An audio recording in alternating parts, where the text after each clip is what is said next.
Un abrazo especial para cada una de las personas que en ese momento escuchan ese estudio de la lección de escuela sabática.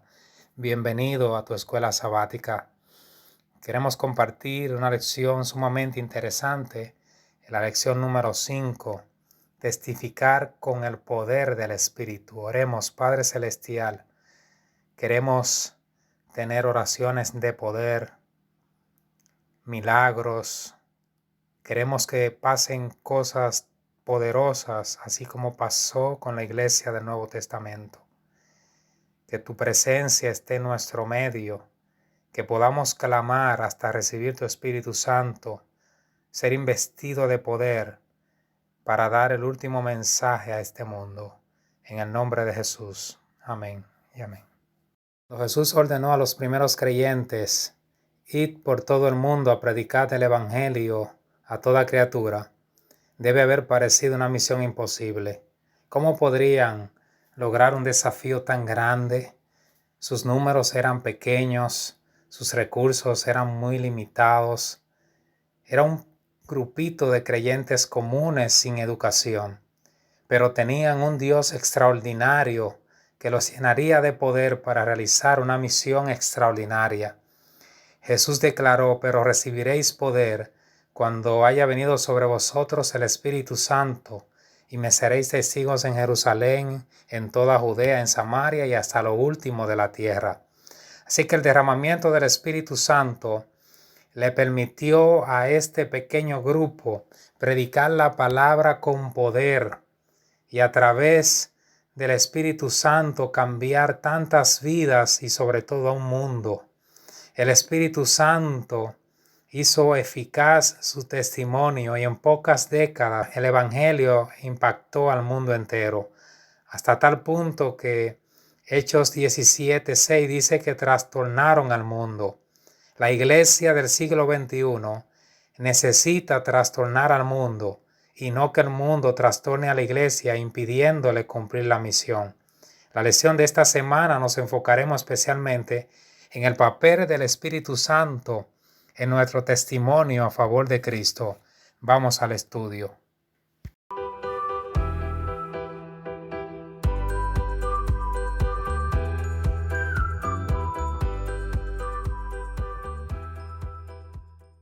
En el estudio del domingo analizamos Jesús y la promesa del Espíritu Santo. Los discípulos estaban preocupados porque Jesús ya había completado su obra y ahora debía partir al cielo. Ellos sentían que era muy poco tiempo, que el tiempo había pasado muy rápido y que todavía había una gran obra que realizar. Así que sentían el peso de la obra sobre sus hombros, y a esto se le añade el hecho de que serían dejados solos por su maestro. En ese contexto, Jesús le hace la promesa del Espíritu Santo, respondiendo a la preocupación que sentían en sus corazones. Jesús les dice: os conviene que me vaya, porque si no me fuera, el Consolador no vendría a vosotros, mas si me fuere, os lo enviaré. La palabra griega para consolador es parakletos. Se refiere a alguien que viene junto a, con el propósito de ayudar. Una de las principales funciones del Espíritu Santo es acompañar a todos los creyentes, capacitándolos y guiándolos en las actividades de testimonio. Así que no estamos solos. El Espíritu Santo está a nuestro lado para guiarnos a los buscadores sinceros. Él prepara los corazones de las personas antes que lleguemos a su casa para recibirnos. Él guía nuestras palabras, trae convicción a las mentes de los buscadores y los fortalece para responder a sus impulsos. Ahora bien, ¿qué dicen Juan 15, 26, 27 y Juan 16, 8? ¿Qué nos dicen estos versículos sobre el papel del Espíritu Santo en la testificación? El Espíritu Santo da testimonio de Jesús. Y entonces ese testimonio, el Espíritu Santo lo pasa a nosotros, llevándonos a testificar, a aceptar la responsabilidad de testificar. Y entonces, a través de nosotros, pasa al mundo convenciendo así el Espíritu Santo al mundo de pecado, de justicia y de juicio. Así que además de eso, el Espíritu Santo abre nuestros ojos para ver las posibilidades en las personas que nos rodean y trabaja tras bambalinas para crear receptividad al mensaje que llevamos. Así que el Espíritu Santo es quien está detrás de nosotros para hacer la obra tan poderosa de transformar al ser humano, que simplemente necesita que nosotros demos el paso de testificar en su nombre y con poder. En el estudio del lunes encontramos una iglesia llena de poder. El libro de Hechos, con razón, ha sido llamado los Hechos del Espíritu Santo. Encontramos una aventura emocionante, la testificación, la proclamación del mensaje y el crecimiento de la iglesia. El libro de Hechos es la historia de los creyentes consagrados y llenos del Espíritu Santo, impactando al mundo con su testimonio acerca de Jesús. ¿Qué dice Hechos 2, 41 y 42, 4, 4 y 31, 5, 14 y 42, 6, 7 y 16, 5? ¿Qué es lo que más te impresiona de estos pasajes? ¿Cuál es el mensaje que Lucas, el autor de Hechos, desea compartir al registrar un crecimiento tan rápido?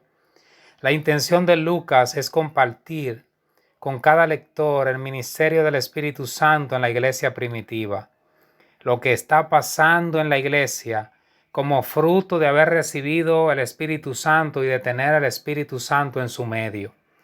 Vemos una iglesia viva, una iglesia en movimiento cada día, una iglesia que ora cada día, que persevera en las doctrinas, una iglesia unida, una iglesia sociable, una iglesia que anunciaba el mensaje por el templo, por las casas, no cesaban de anunciar el mensaje, una iglesia que se fortalecía en la fe, una iglesia que alcanzaba líderes de otras denominaciones, los cuales eran convertidos, una iglesia donde hay en un día 3,000 bautismos, 5,000 bautismos, y todos esos números, todo ese movimiento está registrado allí para que podamos entender que algo grande estaba pasando. Los números, el movimiento, la acción nos deja ver que algo grande estaba pasando, y es que el Espíritu Santo estaba trabajando en toda dirección.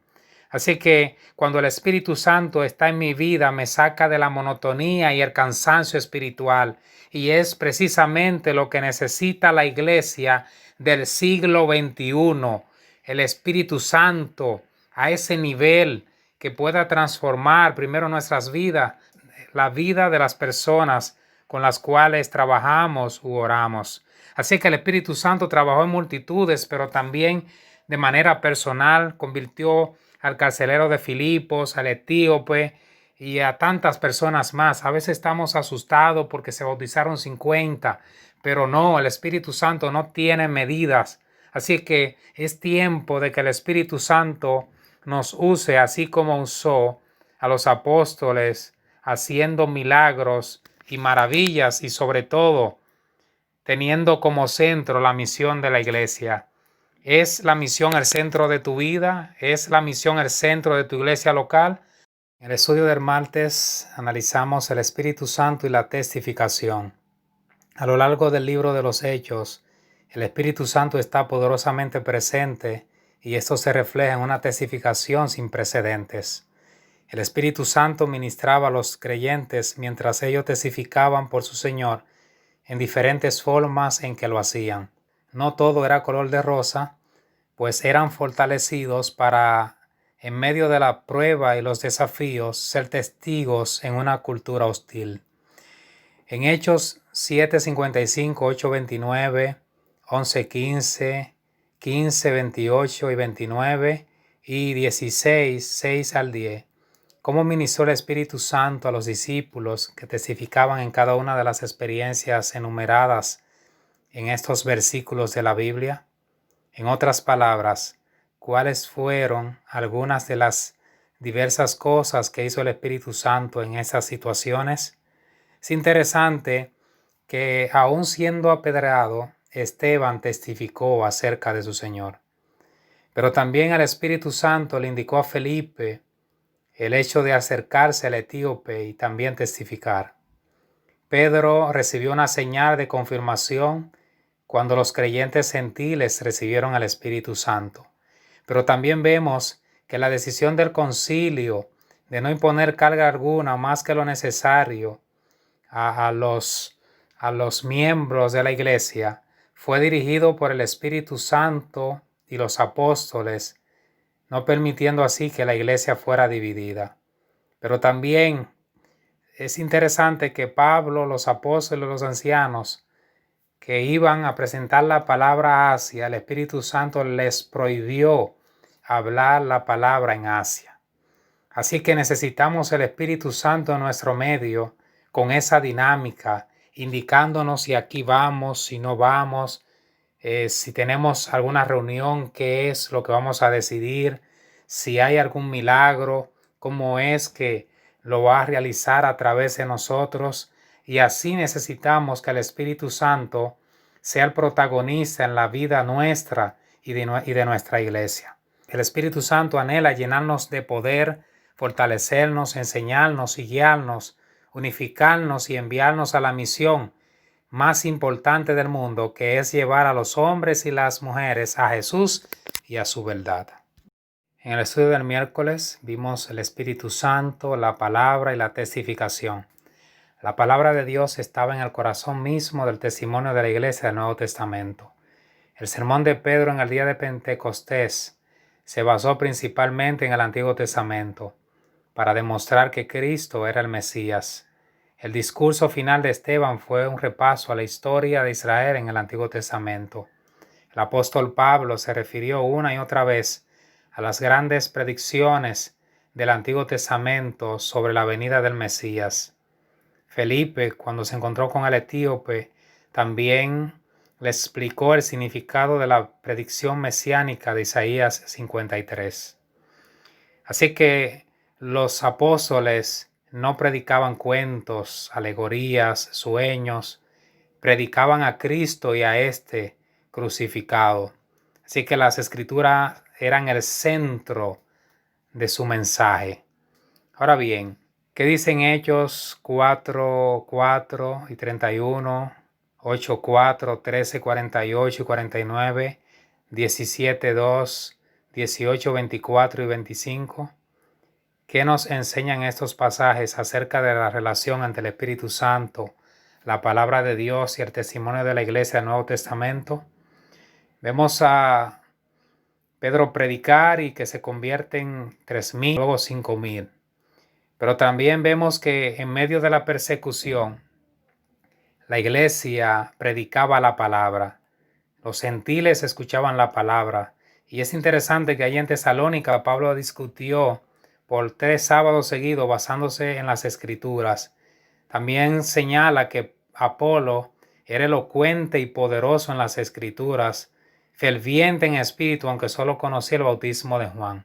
Así que los apóstoles y su testimonio, todo estaba conectado con el Espíritu Santo, las escrituras, su testimonio. Esos 3 elementos estaban conectados, ninguno se podía separar del otro. De Pedro 1:21 y Hebreos 4:12, ¿por qué la palabra de Dios es tan poderosa para cambiar vidas? El asunto es que la palabra de Dios no fue traída por voluntad humana, y es lo que presenta Pedro.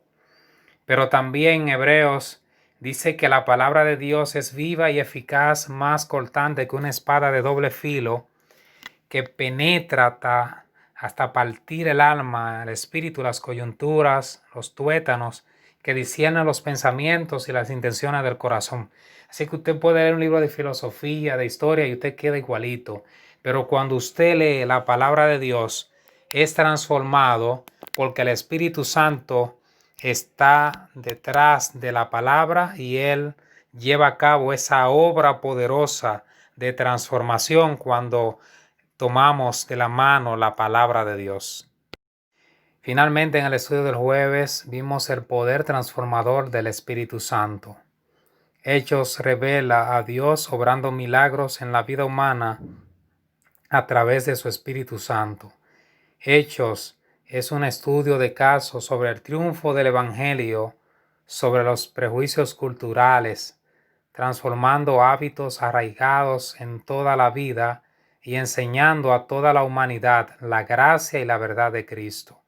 El Espíritu Santo se encuentra con las personas donde están, pero no los deja allí. Su presencia los cambia, los transforma.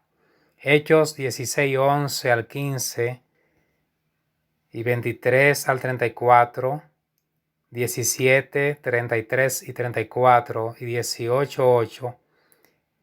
Estas son solo algunas de las historias de conversión de la Biblia, que nos enseñan los diferentes relatos sobre el poder de Dios para cambiar la vida de todo tipo de personas de diversos orígenes. Pablo, estando en Filipos, mientras presentaba la palabra, una mujer llamada Lidia, una mujer empresaria judía, que adoraba a Dios, que nada más le faltaba dar un paso para convertirse, abrió su corazón y fue bautizada ella y su familia. Pero también encontramos que luego de este milagro de conversión, vino una muchacha con un espíritu de adivinación y Pablo sacó ese espíritu de adivinación. En Atenas, algunos creyeron, como en el caso de Dionisio, que era un prominente del tribunal legal de los jueces de Atenas. También tenemos a Dámaris y a otros. En Macedonia encontramos a Crispo, principal de la sinagoga, que creyó al Señor. Así que vemos al Espíritu Santo tocando personas de diferentes culturas, diferentes situaciones. El Espíritu Santo no está limitado. El Espíritu Santo transforma a jóvenes, niños, adultos, ancianos, poseídos por el demonio, alcohólicos, personas con cualquier situación. No importa que haya caído lo más bajo, el Espíritu Santo lo toma, lo transforma y lo hace un líder para la gloria de Dios. Alguien se preguntará, finalizando este estudio, ¿cómo es que voy a recibir el Espíritu Santo? ¿Cómo es que podemos recibir el Espíritu Santo? Entonces quisiera dejar algunas instrucciones en ese sentido que el mismo Espíritu Santo puso en los labios de Elena G. White. En Hechos de los Apóstoles, página 41, dice que si queremos recibir el Espíritu Santo, y voy a parafrasear, necesitamos tener hambre y sed del Espíritu Santo. Pero además de tener hambre y sed del Espíritu Santo, necesitamos pensar más en el Espíritu Santo, hablar más del Espíritu Santo, orar más por el Espíritu Santo, predicar más por el Espíritu Santo y sobre todo abrazarla y hacerla nuestra la promesa del Espíritu Santo que el Señor ha hecho para nosotros, para su iglesia.